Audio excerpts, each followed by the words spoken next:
Благодарам за одговорот, министре Спасевски.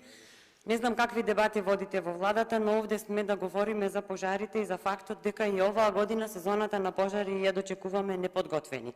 Не е точно дека прашањата ги отвараме само кога ќе се појават проблемите. Вие самите знаете колку години со ред ни се одбиваат амандманите за набавка на противпожарни возила. 6 години сте власт. Кога ќе постапите радикално? Кога ќе се консолидирате? Значи, еден ер-трактор е во функција, другите два чекаат на сервис. Останатите хеликоптери на АРМ лежат така затоа што се несервисирани.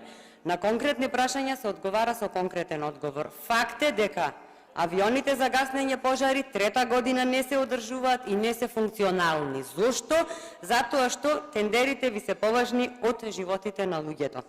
Треба да се воспостави систем, значи не е одговор. После 6 години власт. Жално е во присуство на сопствени авиони да очекуваме помош во справување со огнот од соседните земји, од кои мораше да научите што значи опремени пожарникари. Вчера имавме активен пожар на Криволак, за кој молевме Бога да не ги зафати воените магазини. Само во месец март беа регистрирани околу 140 пожари, меѓу кои имаше и посериозни пожари. Да не ги спомнувам пожарот во Кратово. Во Ресен имаше пожар кој навлезе во овоштарниците и предизвика голема штета.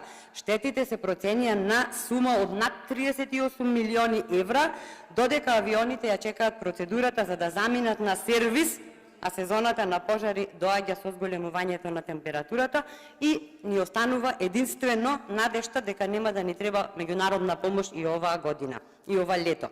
Пак ќе спомнам дека за жал ние од несреќите не извлекувате поуки и државата се уште не е со ограничени ресурси за справување со поголеми пожари. Директорот на Центарот за управување со кризи Стојанче Ангелов минатата година изјави, цитирам: "Прво да ги локализираме пожарите, нека се олади се, па ќе направиме анализи." Олади се, повторно избувнуваат пожари на повеќе локации во земјава, а анализи и сервисирање на авионите не сме доживеале.